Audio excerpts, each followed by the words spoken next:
சகோதர சகோதரிகளே, அல்லாஹ்வின் நல்லடியார்களே, அஸ்ஸலாமு அலைக்கும் வரஹ்மத்துல்லாஹி வபரகாத்துஹு. அல்ஹம்துலில்லாஹ். அல்லாஹும்ம ஸல்லி அலா முஹம்மதின் வலா அலி முஹம்மதின் வபாரிக் வசல்லிம். இது உங்களுடைய இஸ்லாமிய பாதை சேனல். இன்றைக்கி நம்ம பார்த்திங்கன்னா லுஹா தொழுகையில் நம்ம செய்ய வேண்டிய ஒரு அமலை தான் பார்க்க போகிறோம். நம்ம நஃபுலான தொழுகைகள் பற்றியும் அப்பப்போ என்ன பண்ணிகிட்டு இருக்கோம், சொல்லிகிட்டு இருக்கோம். அதில் ரொம்ப சிறப்புக்குரிய தொழுகையாக லுஹாவுடைய தொழுகையும் ஒன்றாக இருந்து கொண்டே இருக்குது. ஏன் நம்ம லுஹா தொழுகையை சொல்லி அதில் நம்ம இபாதத்தை சொல்கிறோன்னு பார்த்திங்கன்னா, அந்த நேரம் எல்லாருமே உலக வேலைகளில் ஈடுபட்டு இருப்பாங்க. அந்த சமயத்தில் இந்த 2 ரக்காய் தொழுகிறவங்க ரொம்ப ஸ்பெஷலாக அல்லாஹுடைய பார்வையில் இருக்காங்க. நம்ம தஹஜ்ஜுக்கு கொடுக்கக்கூடிய இம்பார்ட்டன்ஸ் கூட லுஹாக்கு கொடுக்கறதில்ல. தஹஜ்ஜுத் எப்படிப்பட்ட தொழுகை? நடு நேரத்தில் நம்ம எந்திரிச்சு தொழுக வேண்டிய தொழுகையாக இருக்குது. கடைசிக்கு நம்ம 4 மணிக்காவது எந்திரிச்சாதான் நம்ம என்ன பண்ண முடியும், தஹஜ்ஜுத்தை தொழுக முடியும். அப்படியெல்லாம் மெனக்கெட்டு எந்திரிச்சு தொழுதுடுறாங்க. ஆனால் லுஹா தொழுகை எப்போ நம்ம தொழுகணும்? காலையில் ஒரு 9 மணிலேருந்து ஒரு 12 மணி வரையும் தொழுகலாம். அந்த நேரம் எல்லாரும் முழிச்சிருப்போம். முக்கியமாக பெண்கள்லாம் நம்ம வீட்டில் இருக்கும்போது கண்டிப்பாக அதை தொழுக முடியும். தொழுக முடியாதுன்னு நம்ம சொல்லவே முடியாது. ஆனால் அந்த நேரத்தில் யாரும் தொழுகிறதில்ல. தஹஜ்ஜத் அலாரம் வச்சு எந்திரிக்கிறவங்க கூட லுஹாவை விடுறாங்கன்னா லுஹாவுடைய சிறப்பை தெரியாமல் இருக்காங்க. ஆனால் லுஹாவுடைய தொழுகையை பற்றி நபி ஸல்லல்லாஹு அலைஹி வஸல்லம் அவர்கள் என்ன சொன்னாங்க? நீங்கள் அல்லாஹ்வுக்கு நன்றி செலுத்தணும். ஒவ்வொரு நாளும் அல்லாஹ் உங்களுக்கு எவ்வளோ நிஹ்மத்துகள் கொடுத்துருக்கான், அது எல்லாத்துக்கும் நீங்கள் நன்றி செலுத்துறதுக்காக நீங்கள் என்ன பண்ணுங்கள், ஒவ்வொரு மூட்டுகளின் எண்ணிக்கை அளவுக்கு தானம் செய்யுங்கன்னாங்க. சஹாபாக்கள்லாம் பயந்துட்டாங்க. யார ரசூலுல்லாஹ், எங்களிடத்துல அந்தளவுக்கு செல்வம் இல்லையே யார ரசூலுல்லாஹ், நாங்கள் எப்படி பண்ணுவோம் அப்படின்னு கேட்டிருக்காங்க. அதுக்கு தான் நபி ஸல்லல்லாஹு அலைஹி வஸல்லம் அவர்கள் என்ன சொன்னாங்க? லுஹா தொழுகை 2 ரக்காய் தொழுங்க, அதுவே அல்லாஹ்விற்கு நீங்கள் நன்றி செலுத்துவதற்காக கொடுத்த சதக்காவாக இருக்கிறது அப்படின்னு சொல்லியிருக்காங்க. சுபஹானல்லாஹ். இதில் 2 விஷயத்தை பார்த்துக்கோங்க. ஒன்று நன்றி செலுத்துறது, இன்னொன்று சதக்கா. நன்றி செலுத்துறதுடைய சிறப்பு என்னன்னு பாருங்கள். அல்லாஹ் குர்ஆனில் சொல்கிறான், நன்றியுள்ள அடியார்களுக்கு நாம் நிஹ்மத்துகளை வாரி வாரி வழங்குவோம்னு சொல்கிறான். அப்போ நீங்கள் அல்லாஹ்விற்கு நன்றி செலுத்தக்கூடிய ஒரு தொழுகையை தொழுகும்போது அல்லாஹ் உங்களுக்கு நிஹ்மத்துகளை வாரி வாரி வழங்குவான். வாரி வாரி வழங்குறதுன்னு என்ன அர்த்தம்? அளவின்றி கொடுக்குறது. செல்வமா கொடுக்குறேன், குழந்தை வேணுமா கொடுக்குறேன், இல்லை உனக்கு நல்ல வாழ்க்கையா கொடுக்குறேன், உனக்கு என்ன வேணும், பேர் வேணுமா, புகழ் வேணுமான்னு சொல்லிட்டு அல்லாஹ் நமக்கு வேணுங்கிறதை அளவின்றி கொடுப்பான். எப்போ? நன்றி செலுத்தக்கூடிய அடியாராக இருந்தால். அந்த நன்றி செலுத்தக்கூடிய அடியாருடைய தன்மையை தரக்கூடியதாக இந்த லுஹாவுடைய தொழுகை இருக்குது. அடுத்தது இரண்டாவது நம்ம என்ன சொன்னோம்? சதக்கா செய்த நன்மைன்றோம். தினமும் நம்ம சதக்கா செய்கிறது அவசியமாக இருக்குது. அது நன்மையாக இருக்குது. நீங்கள் அதிகமாக சதக்கா செய்யுங்க. 1 மிட தண்ணியாவது கொடுத்து உங்களுடைய முகத்தை நரகத்திலிருந்து காப்பாற்றி கொள்ளுங்க. ஒரு பேரிச்சம்பழத்தில் அறுத்துண்டாவது கொடுங்கன்னு சொல்லிட்டு நபி ஸல்லல்லாஹு அலைஹி வஸல்லம் அவர்கள் சொன்னதெல்லாம் நம்ம பார்த்தது இல்லையா? சதக்காவுக்கு ஏராளமான சிறப்புகள். ஜகாத்தை பற்றி நம்ம பேசல. ஜகாத்துங்கிறது கடமை, சதக்காங்கிறது உபரியானது. அந்த உபரியானதுல தான் 1 மிடர் தண்ணியோ இல்லை அறத்துண்டு பேரிச்சம்பழத்தை கூட அவங்க சொல்லியிருக்காங்கன்னா எவ்வளோ சிறப்பாக இருக்கும். நபி ஸல்லல்லாஹு அலைஹி வஸல்லம் அவர்கள் ரொம்ப சிறப்பித்த ஒரு அமல்ல ஒன்று சதக்காவாக இருக்குது. நம்மளால தினமும் சதக்கா செய்ய முடியுதா?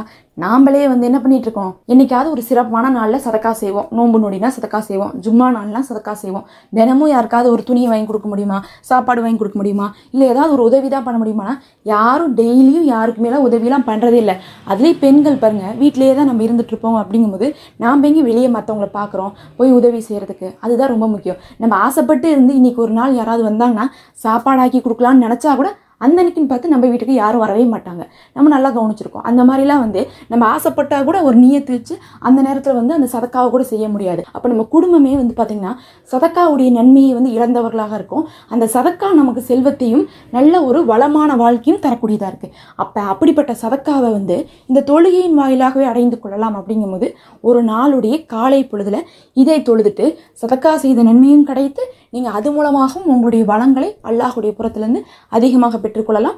நன்றியும் செலுத்திவிட்டு அது மூலமாகவும் அதிகமாக பெற்றுக்கொள்ளலாம். அப்போ 2 சிறப்புள்ள ஒற்றை தொழுகையாக இந்த லுஹா தொழுகை இருக்குது. இதை தான் நாமெல்லாம் என்ன பண்ணுறோன்னா தஹஜ்ஜத்தை கூட தொழுதுட்டு விட்டுட்டு இருக்கோம். அதனால தான் நம்ம லுஹா தொழுகையை சொல்கிறோம். சரி, இந்த லுஹா தொழுகையை நம்ம எப்படி தொழுகலாம்னு முதல்ல பார்த்துடலாம்.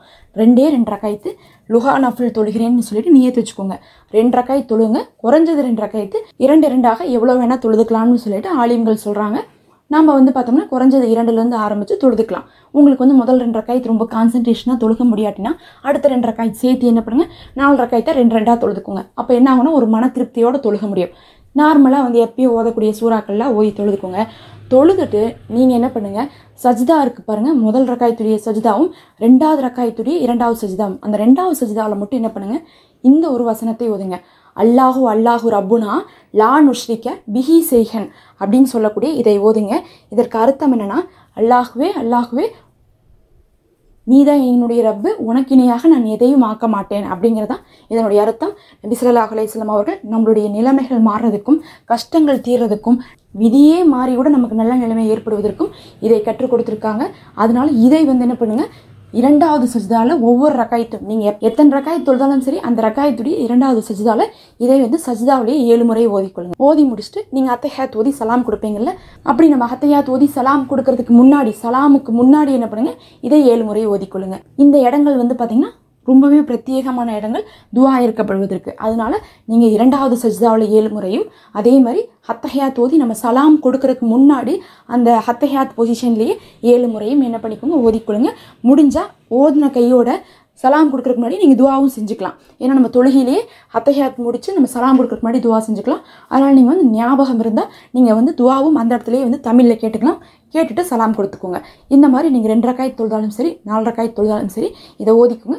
அப்புறம் கடைசியாக நீங்கள் எப்போ போல் உங்களுடைய துவாவை கேளுங்க. துவாவை கேட்கறதுக்கு முன்னாடி மறுபடியும் இதை 7 முறை ஓதிக்கோங்க. அப்போ நம்ம 3 இடத்துல ஓதுறோம்.